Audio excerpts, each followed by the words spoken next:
Welcome back to the channel. Tonight, we're diving into a story of destiny denied and power reclaimed.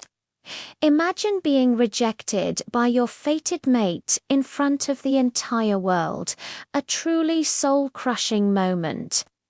But just when you think all is lost, his father, the Alpha King, steps out of the shadows and claims you as his own. This is the heart-pounding tale of the Forbidden Path. We're going through the first 5 chapters today, but trust me, there is so much more to this story. If you want to see the final chapters and find out Elara's ultimate fate, you know what to do. Hit that like button and subscribe right now. If this video reaches our like goal, I'll release the continuation immediately.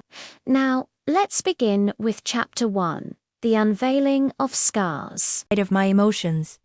I could feel the weight of countless eyes, not on me, but on the dais, on the future, on the dream of a united reign. Yet, to me, each gaze felt like a burning coal, singeing the edges of my composure.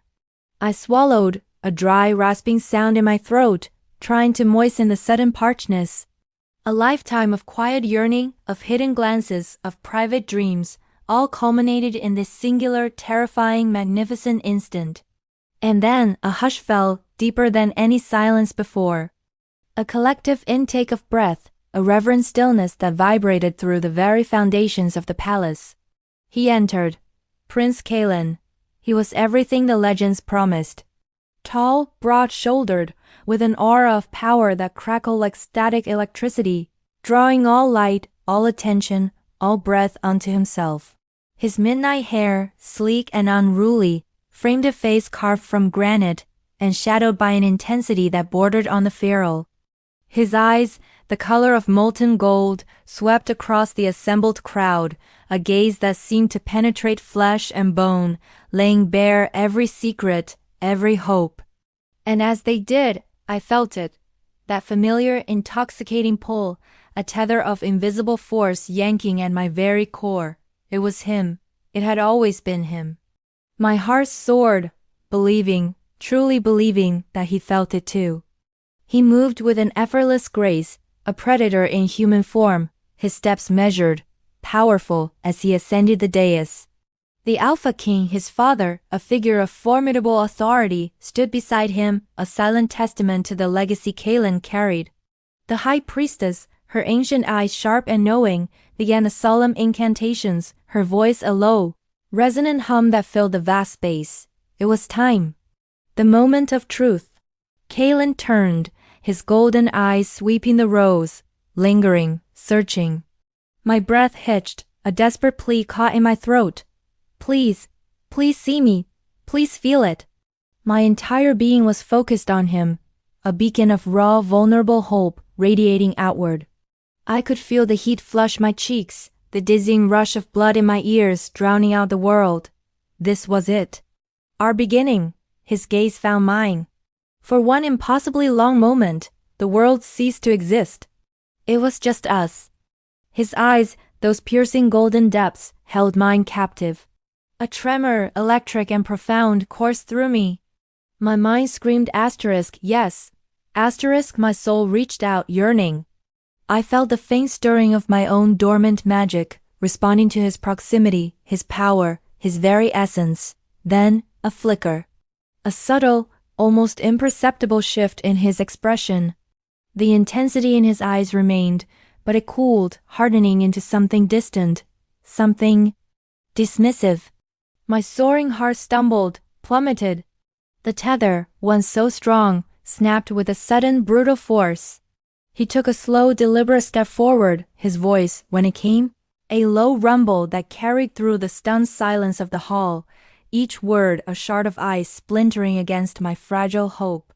I, Kaelen, son of Alpha King Theron, stand before you today not to accept a bond, but to decline one. The words hung in the air, thick with unspoken meaning, before they landed squarely on me, a physical blow. The sudden gasp that rippled through the crowd was a wave of sound that threatened to drown me. My vision blurred at the edges, the glittering chandeliers transforming into malicious mocking eyes.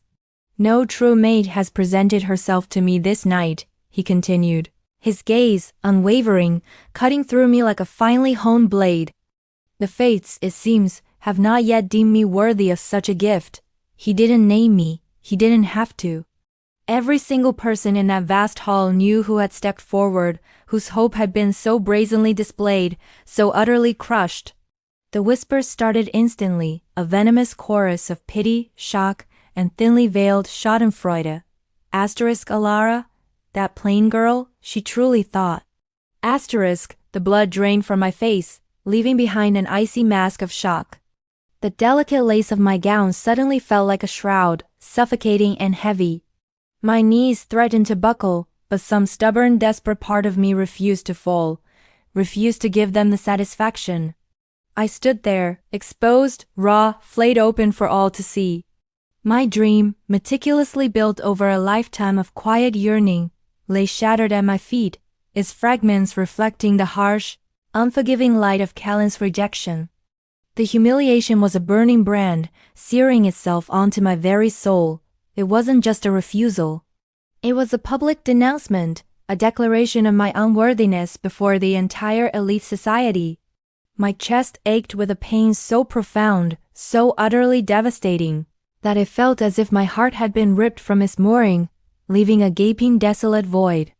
The world around me spun, a kaleidoscope of blurred faces and cruel whispers, each syllable a tiny needle pricking at my already bleeding pride.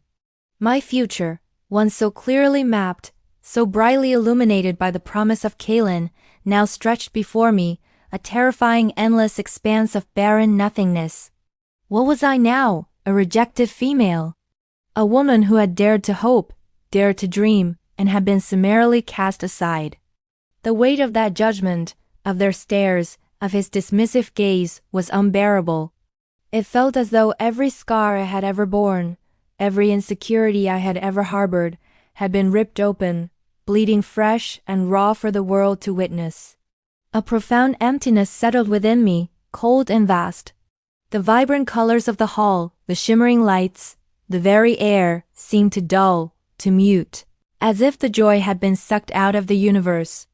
I was adrift, untethered, a phantom in a world that had no place for me.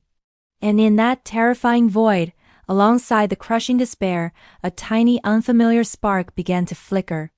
A dark, dangerous ember of something else, something defiant. Something that refused to be extinguished. But for now, all that registered was the searing pain, the absolute, undeniable truth of my brokenness. My dreams were dead, and with them, a part of me had died too. Chapter 2, A King's Claim. In the immediate aftermath of her public rejection, the Alpha King, a formidable and ruthless figure, steps forward. To the shock of all, he declares Elara his own, bypassing his son and asserting his absolute authority. Elara is swept into a terrifying new reality, becoming a possession rather than a partner, under the iron will of the most powerful man in their world.